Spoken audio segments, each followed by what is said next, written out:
Amém, né? Nós vamos meditar nessa noite, nessa passagem, né? Vamos meditar em algumas das orientações que Paulo dá para o nosso viver cristão aqui na Terra, né? Tudo que a gente compra, todo objeto eletrônico, qualquer coisa que você compra tem um manual de instrução, né? Que vem dizendo os elementos, como é que deve ser utilizado. E o nosso manual de instrução é a palavra de Deus. Nós devemos conhecê-la, esmiuçar, meditar, para saber como viver aqui nessa terra, né? E aí Paulo, ele se preocupa muito em todas as suas epístolas. Quando a gente está estudando todas as epístolas que Paulo escreveu, a gente vê que Paulo ele se preocupa em orientar os crentes a como eles se conduzirem, a como eles se comportarem, não porque, vamos dizer assim, as obras, nós sabemos que não são elas que nos salvam, mas porque elas são retrato da nossa fé genuína, né? Elas são a visibilidade de que o Espírito Santo está dentro de nós e faz a diferença na nossa vida. Então, aqui nesses versículos que a gente leu, aliás, em todo esse capítulo, né? Mas a gente vai tirar só algumas das orientações que Paulo vai trazer para os cristãos em Éfeso, nesse capítulo aqui, no capítulo 5, esses versículos que a gente recortou aqui, algumas orientações que Paulo vai trazer para os crentes naquele momento e serve para nós também nessa época, para nós meditarmos, né? Então, ele começa dizendo que outrora nós éramos trevas, né? Então, o nosso comportamento, a nossa conduta, a nossa forma de viver no passado não interessa. Interessa depois que nós aceitamos Jesus, que nós precisamos tomar uma nova postura, né? Ser diferente, ser sal, ser luz, fazer diferença nessa terra. Então, eu já iniciei aqui desse versículo, fiz esse recorte onde ele diz: outrora eras trevas, porém agora sois luz, então andai como filhos da luz. No versículo seguinte, ele vai dizer: porque o fruto da luz consiste em toda bondade, justiça e verdade. Então, a primeira orientação que ele dá: andai como filho da luz. Então, andai como filhos da luz, e ele vai dizer que esse fruto da luz consiste em bondade, justiça e verdade. Isso tem a ver com o quê? Com comportamento, com conduta, né? Conduta visível. Porque quando eu falo de bondade, não existe como você demonstrar a bondade na sua vida, na sua conduta, no seu viver, sem que outras pessoas percebam essa bondade. Não existe como você praticar a justiça, também não ser visto essa prática de justiça. E não existe a possibilidade de você primar pela verdade, escolher falar a verdade, seguir a verdade, defender a verdade, e também essa atitude não ser percebida pela sociedade ou pelas pessoas que ele rodeia. Então, ele orienta: andai como filho da luz. E os filhos da luz como é que andam? Andam em bondade, justiça e verdade. Então, esses três elementos que ele vai dizer que compõe esse andar do filho da luz, é algo visível, é algo que está no nosso comportamento, na nossa conduta do dia a dia. E aí a questão dos jovens e dos velhos é diferente, né? Por exemplo, essa questão da bondade, da justiça e da verdade para quem é jovem, né, vai ser demonstrada de uma forma, e para quem já está com certa idade, já tem mais experiência, vai ser demonstrada de outra forma. A gente viu na leitura básica que o pastor Ivanildo leu, bem relacionada a isso. As mulheres mais velhas, ensina a mais nova a fazer isso. Os homens mais velhos, ensina os mais novos a fazerem isso. Por quê? Porque a orientação dele sabe que cada etapa da vida a gente tem um comportamento diferente e a gente vai aprendendo, vai amadurecendo e vai se diferenciando com aquilo que a gente aprende, né? Paulo diz: andai como filhos da luz. Então, ele dá a orientação em bondade, em justiça e em verdade. Aí eu gostaria de reforçar esse texto com Filipenses, lá um pouquinho mais à frente. em Filipenses, no capítulo 2 de Filipenses, lá no versículo 13, ele vai dizer assim: porque Deus é quem efetua em vós tanto querer como realizar, segundo a sua boa vontade. Fazei tudo sem murmuração, sem contenda, para que vos torneis irrepreensíveis, sinceros, filhos de Deus, inculpáveis, no meio de uma geração pervertida e corrupta, na qual resplandecereis como luzeiros no mundo. Então, se eu for olhar para as pessoas, eu vou cair. Se eu for olhar para as pessoas, eu não vou conseguir exercer essa bondade, essa justiça e viver nessa verdade que a palavra de Deus me orienta que eu vivo. Então, eu devo saber, eu devo colocar na minha mente que eu sou diferente porque Jesus disse que eu sou diferente. Ele disse que eu sou sal e que eu sou luz, né? Então, eu sou diferente, porque a luz onde chega, ela desfaz as trevas, desfaz a escuridão, desfaz aquilo que não serve, né? Então, minha conduta, o meu comportamento deve ser baseado nisso e entendendo essa posição que eu tenho como servo do Senhor e como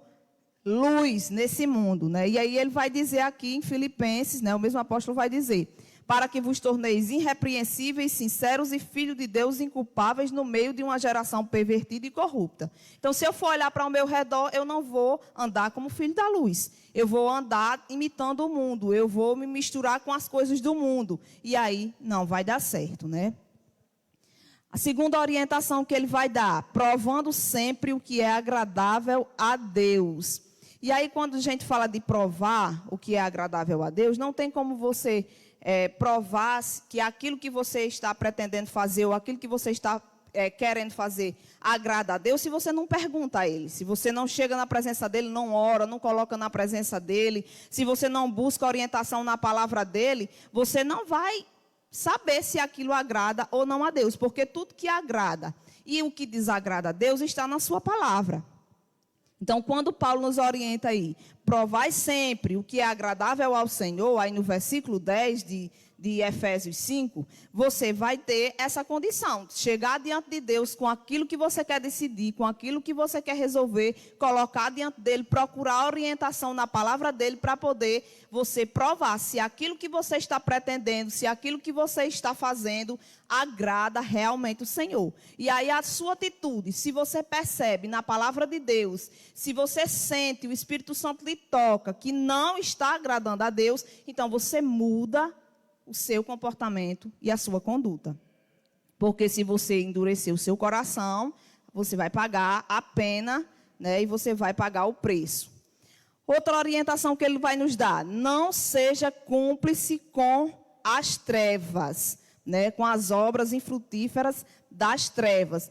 O que é cúmplice? O que é que a gente pode entender como cúmplice? Cúmplice é aquele que contribui, mas de forma secundária, assim, em segundo plano, não na linha de frente, né?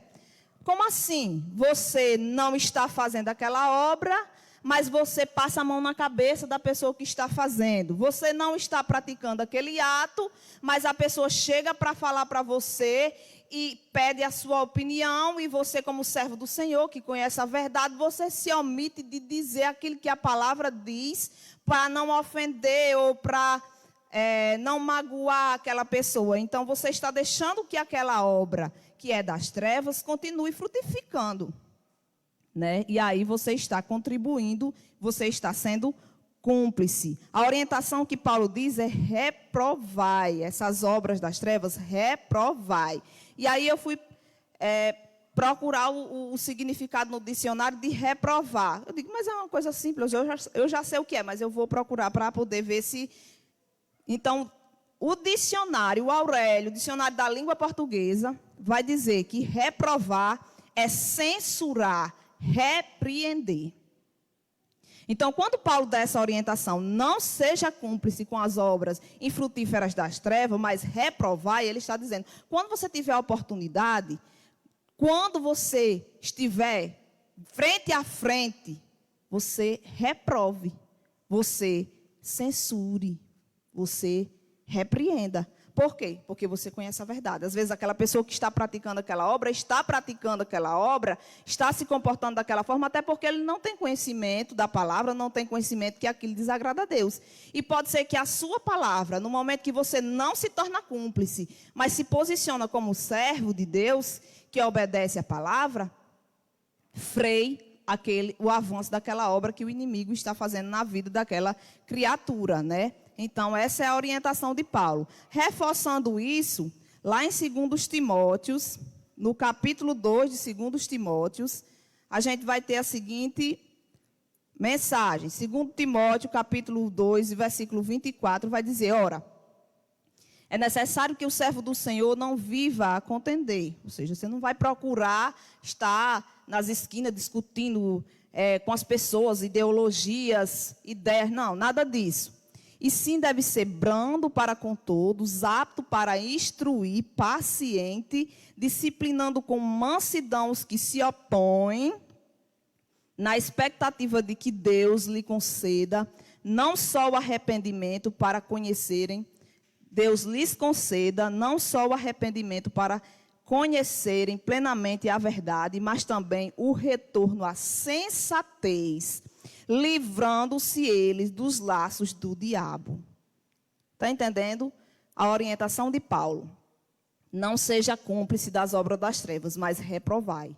Ou seja, você como servo de Deus, recebe uma orientação dessa e coloca no seu coração para obedecer. Quando você tiver uma oportunidade dessa, faça como Paulo está orientando. Não vai procurar estar contendendo com as pessoas, discutindo, mas quando Deus lhe dá a oportunidade, mostra a palavra, a verdade, o que Deus diz sobre aquela atitude, sobre aquele comportamento. E quem sabe, como diz aqui na palavra de Deus, não só aquela pessoa vai se arrepender do que ela está fazendo, como retorne talvez à sensatez e se livre daquele laço do diabo, porque você foi um servo precioso que não se tornou cúmplice daquela obra das trevas, mas que soube reprovar, que soube se colocar naquela situação.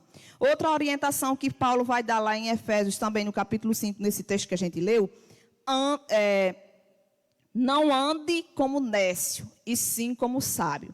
Nécio tem muitos significados, pode significar até louco, mas eu entendo aqui que Paulo estava falando nécio no sentido daquele cristão incoerente, que faz uma coisa e prega outra, né? Que não vive aquilo que prega. Então ele diz, não ande como nécio, e sim como sábio, né? Como é o cristão sábio? É aquele cristão que está baseado na palavra de Deus, que está orientado por Deus e que faz aquilo que a palavra de Deus manda fazer. O nécio é aquele que conhece a palavra, que prega a palavra, mas que vive outra coisa que não aquilo que ele prega, né? E aí ele vai orientar, olha, não faça isso, não ande como nécio, e sim como sábio, porque o nécio, né, tem essa incoerência, e essa incoerência vai o quê? Fazer com que as pessoas não escutem a sua pregação, porque elas escutam você pregando, aí depois elas veem você fazendo outra coisa, aí elas não conseguem mais escutar a próxima vez. Por quê? Porque elas estão vendo que você está vivendo uma coisa e pregando outra. Claro que perfeição a gente só vai encontrar no céu, mas a gente está falando aqui de pessoas. Nós somos pessoas que estamos tentando, e essa é uma oportunidade quando nós estamos na palavra de Deus, analisando a palavra de Deus aqui, nós estamos tentando aprender, nós estamos tentando imitar a Cristo, nós estamos tentando melhorar a cada dia, né? Por quê? Porque essa é a vontade de Deus para nossas vidas, né? Lá em Tiago, ele vai dizer no capítulo 1 de Tiago, versículos 5 a 7, que aquele que não tem sabedoria, peça a Deus que ele dá liberalmente e não lança em rosto, né? Agora, peça com fé, porque aquele que pede duvidando é igual às ondas do vento que vai e vem e não consegue nada. Então, se existe uma incoerência na nossa vida, nós devemos ser os primeiros a entender essa incoerência, a enxergar essa incoerência e pedir misericórdia e graça a Deus para nos tornarmos sábios e pregar e viver a palavra de Deus, né? Por quê? Porque essa é a vontade de Deus, que a gente perceba, que a gente entenda o nosso erro e que a gente mude de atitude. Lá em 2 Timóteo, no capítulo 4, no capítulo 2, e versículo 4 vai dizer, nenhum soldado em serviço se envolve com negócios dessa vida, porque o seu objetivo é satisfazer aquele que o arregimentou. Tem muita gente se embaraça, que se enrola, que se torna incoerente, porque fica sem saber se segue as coisas do mundo ou se segue as coisas de Deus, se tenta agradar o mundo ou se tenta agradar a Deus. E aí a sua conduta se torna incoerente.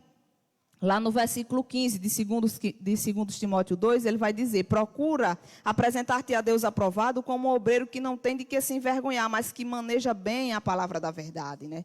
Que é a palavra que vai nos dar esse suporte para a gente conseguir ter uma conduta diferenciada aqui na terra. No versículo 22 desse mesmo capítulo 2 de 2 Timóteo, ele vai dizer para os jovens: foge das paixões da mocidade e segue a justiça, a fé, o amor e a paz com os que de coração puro invocam o nome do Senhor. Então ele vai direcionando.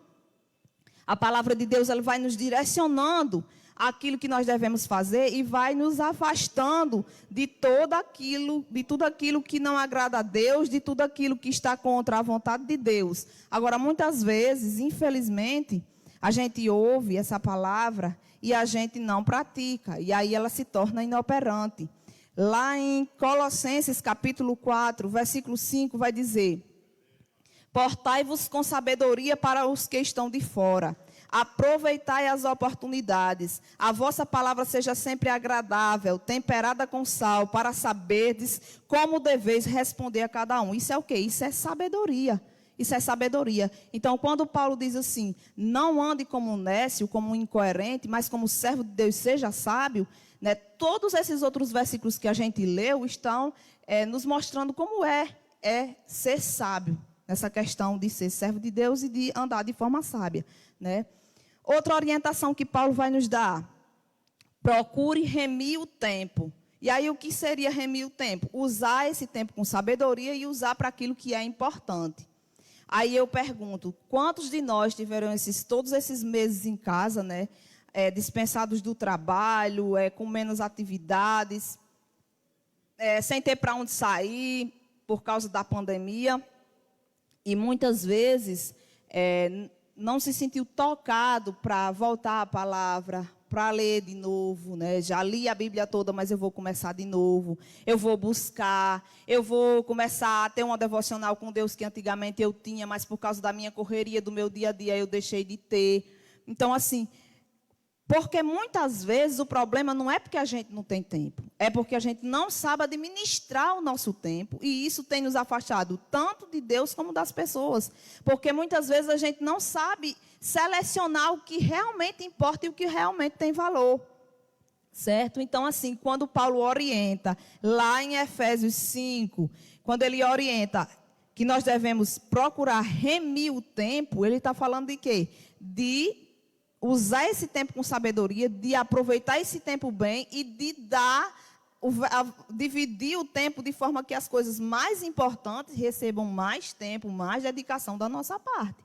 E às vezes a gente tem feito o contrário, a gente tem passado horas fazendo coisas sem valor e outras que têm muito valor e que nos alimentam espiritualmente, que edificam as pessoas que estão ao nosso redor e que tem a ver com a nossa boa convivência com o nosso filho, com o nosso marido, com a nossa esposa. Nós temos deixado de lado.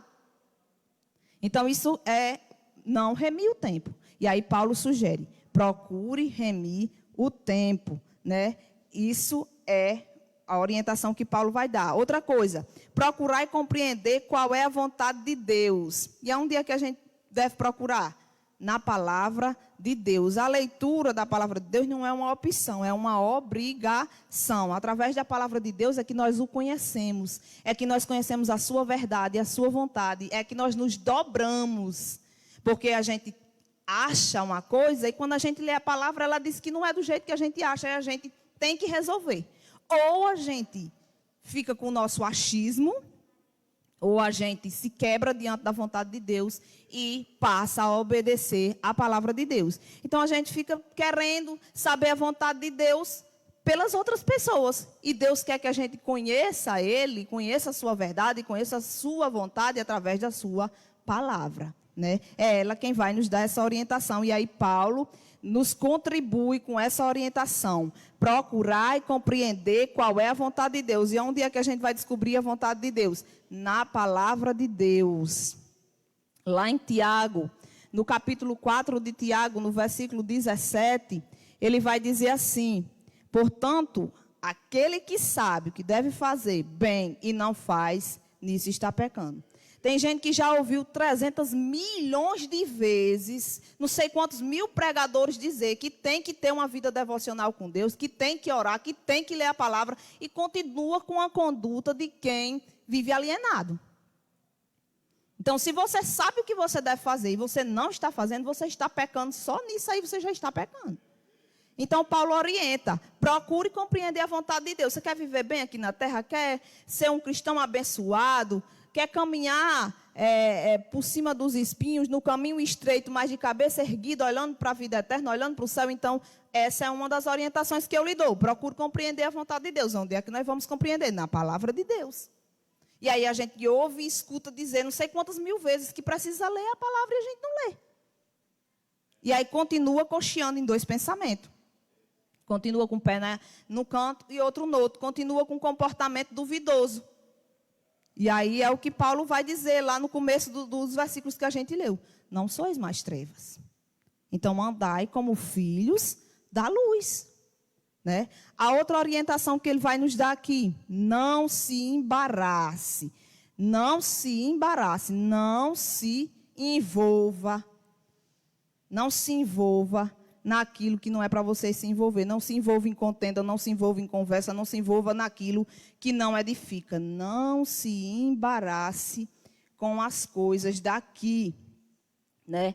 Por quê? Por que ele está dizendo? Por que ele está falando isso? Olha, remindo o tempo, porque os dias são maus, por essa razão não vos torneis insensatos, mas procurai compreender qual é a vontade do Senhor. Não vos embriagueis com vinho no qual há dissolução, mas enchei-vos do Espírito Santo. Então, a orientação final dele aí: não se embarace. E aí, às vezes, a gente está todo embaraçado. Você sabe o que é uma pessoa embaraçada?